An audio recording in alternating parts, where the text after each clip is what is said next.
चलिए और देहरादून से एक और बड़ी खबर की ओर रुख करेंगे। दरअसल थाना प्रभारी को आईजी ने निर्देश दिए, नई व्यवस्था को अस्तित्व में लाने के ये निर्देश दिए गए हैं। सभी थाना प्रभारी की प्रोफाइल ऑडिट होगी।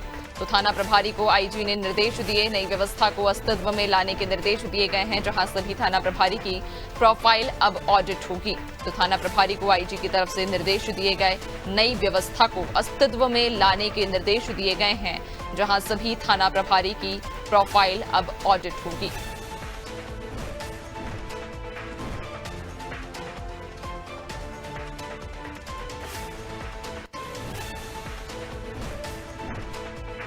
ज्यादा जानकारी लेंगे, सहयोगी सोनू हमारे साथ में जुड़ गए, लगातार बने हुए हैं।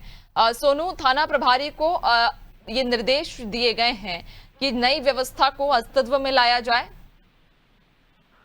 देखिए नैन्सी, ये जो पूरा का पूरा मामला है, ये जो देहरादून से मसूरी जाने वाला जो मोटर मार्ग है, देहरादून के घंटाघर से लेकर और कई किलोमीटर तक का ऐसा क्षेत्र है जो राजपुर रोड कहलाता है। और जो जहां पर ये एरिया है थाने का, ये राजपुर क्षेत्र है। तो राजपुर थाना क्षेत्र के जो एसओ हैं, उन्होंने नशे की हालत में बुधवार की रात को कई गाड़ियों से टक्कर मारी।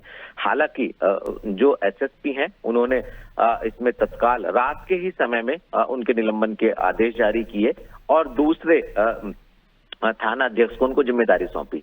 ये मामला यहीं तक शांत नहीं हुआ। दूसरी ओर जहां एसपी ट्रैफिक को इस पूरे प्रकरण की जांच सौंपी गई और इसमें जो आयु स्तर के अधिकारी होंगे वो इंस्पेक्टर रैंक के अधिकारी होंगे। एक तरफ इसका ये पहलू है, जबकि दूसरी ओर उत्तराखंड राज्य गठन के इतिहास में अब तक एक ये भी आईजी स्तर के अधिकारी ने दिशा निर्देश दिए हैं, जो थाना प्रभारी हैं, इन सभी को इनका परिचय लिया, इनसे बातचीत की और खास तौर पर अब ये दिशा निर्देश दिए गए कि इनका जो प्रोफाइल है उसका भी ऑडिट होगा। तमाम चीजों का ख्याल रखा जाएगा और जिस अधिकारी को राजपुर थाने का एसओ की जिम्मेदारी दी गई थी, उनको फिलहाल वापस भेज दिया गया है।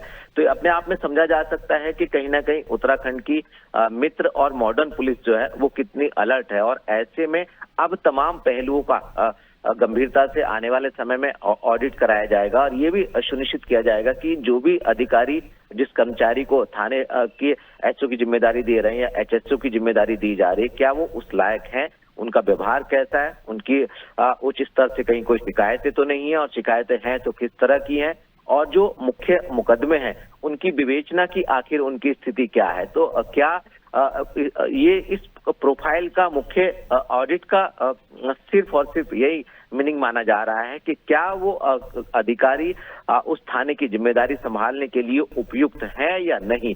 ऐसे में अब देखना होगा कि जो आईजी स्तर के अधिकारी ने दिशा निर्देश दिए हैं, कितना गंभीरता से इनका अनुपालन होगा और जो पुलिसिंग व्यवस्था है, खास तौर से एसओ और एचएसओ के स्तर के जो अधिकारी हैं, इनकी प्रोफाइल में, इनके व्यवहार में कितना बदलाव आने वाले समय में नजर आएगा, ये देखना होगा। बिल्कुल, यानी कि अब कहीं ना कहीं थाना प्रभारियों को जब ये निर्देशित किया गया है कि जो नई व्यवस्था है उसे अस्तित्व में लाया जाए, और अभी देखना लाजमी होगा कि आखिरकार आईजी के निर्देश का कितना सख्ती से पालन होता है। बहुत शुक्रिया आपका, बने रहिएगा और भी आगे आपसे अपडेट्स लेंगे।